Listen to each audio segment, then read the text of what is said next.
Welcome to the Deep Dive. Today we're looking at something really practical, how to properly get your English ready for studying over in the UK. Yes, specifically for that academic environment. We've got this great resource here aimed at international students, our mission, to pull out the key strategies you need. It's more than just, basic English. Exactly. It's about thriving, not just surviving, in UK universities and, well, day-to-day life, too. Passing the test is one thing, but this is about real integration. Okay, let's jump in. One of the first things this resource tackles is speaking speed. There's this myth. Oh, yeah, the faster is better idea. Right, but the source says forget that. It's about being clear, your tone of voice, and actually participating. And you've got to handle all sorts of accents, haven't you? Scottish, Northern, London sounds, plus other international students.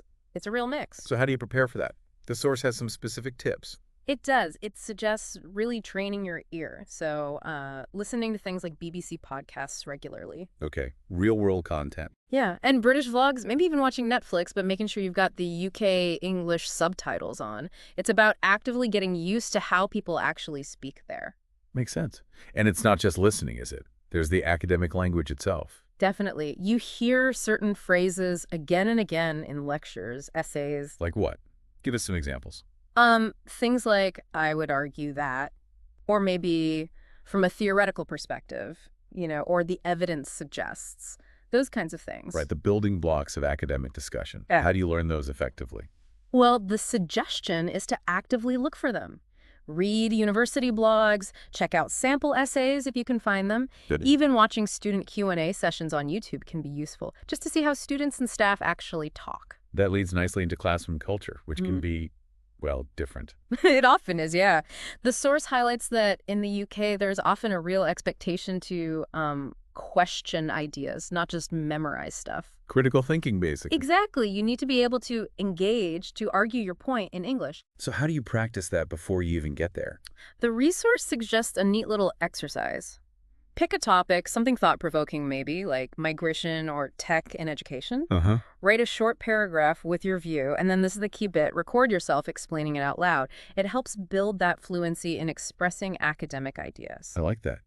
Okay, what about listening skills? Specifically for lectures, they can be long. Yeah, 40, maybe 60 minutes sometimes. It's about stamina, but also about picking out the crucial information. Not just letting it wash over you. Precisely. So the advice is to practice with actual lecture-style videos. You can often find these online from places like Cambridge or Oxford. And getting good at notes. Absolutely critical. Learning to jot down the key points, the main concepts, not, trying to write every single word.